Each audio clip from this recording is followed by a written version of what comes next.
lamb neck fillet, which is not the most popular, a little bit different with some veg and couscous. So I was up against it, and the problem you have when you mention, as soon as you mention the word couscous to people, is they think of bland, don't they? They do. Well, it's a bit like Marmite, isn't it? You either love it or hate it. Yeah, but I think it has a bit of a bad reputation. So the challenge for me, and John actually said when he heard I was cooking it, was there better be a lot of flavour in this, because couscous on its own can be not great.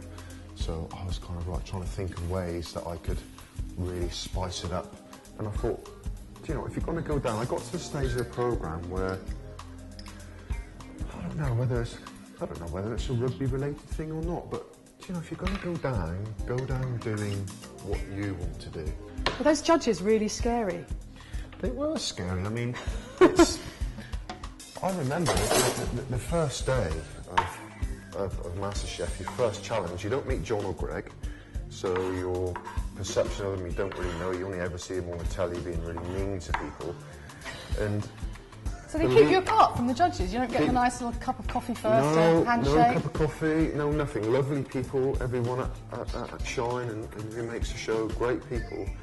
And your first introduction to John and Greg are those doors, those MasterChef doors opening.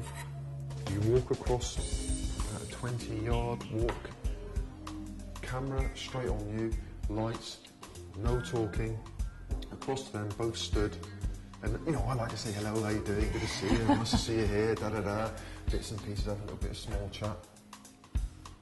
Nothing. It's not that I was particularly good, but I think there's an appreciation, isn't there, for people who can, well, I think there is, of people who can do things like that, and you think, God, that is just... So you're not really actually reinventing yourself, it's just a different facet of your character that's always been there, but not had a chance to express it before. Probably just had an opportunity to kind of show people, because, I mean, has there been some banter from the boys? Well, saying, come on, Vix. There's been a little bit, but, I think... Leave it to the missus to do the... Well, the thing is, with this show, it's a genuine show. You can't blag your way through it. Yeah, you can practice certain things, you can bits and pieces, but because of the way they test you and the way they push you and pull you around, you cannot... to win it, you deserve it. It's not a popularity vote. It's not people phoning in. No, it's not, right.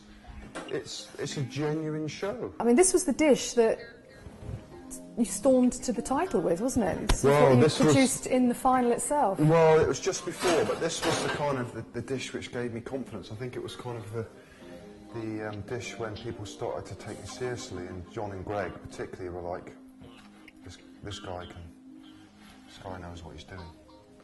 So it kind of just gave me a lot of confidence, really, because it's kind of just more, we're just using things which at home you probably wouldn't have, and it's like, well, you know what, if I'm going to do this, I want to go down, as I said earlier, let's do this properly, this means something to me, I'm going to have a go, I wouldn't normally know how to do this, look at something, give yourself a little bit of confidence, and away you go. I can vouch that it smells nice. It also looks good because it's very colourful, which I know on MasterChef is half the battle, isn't it? No, it is. The flavours, the colours. So bringing it together and bits and pieces.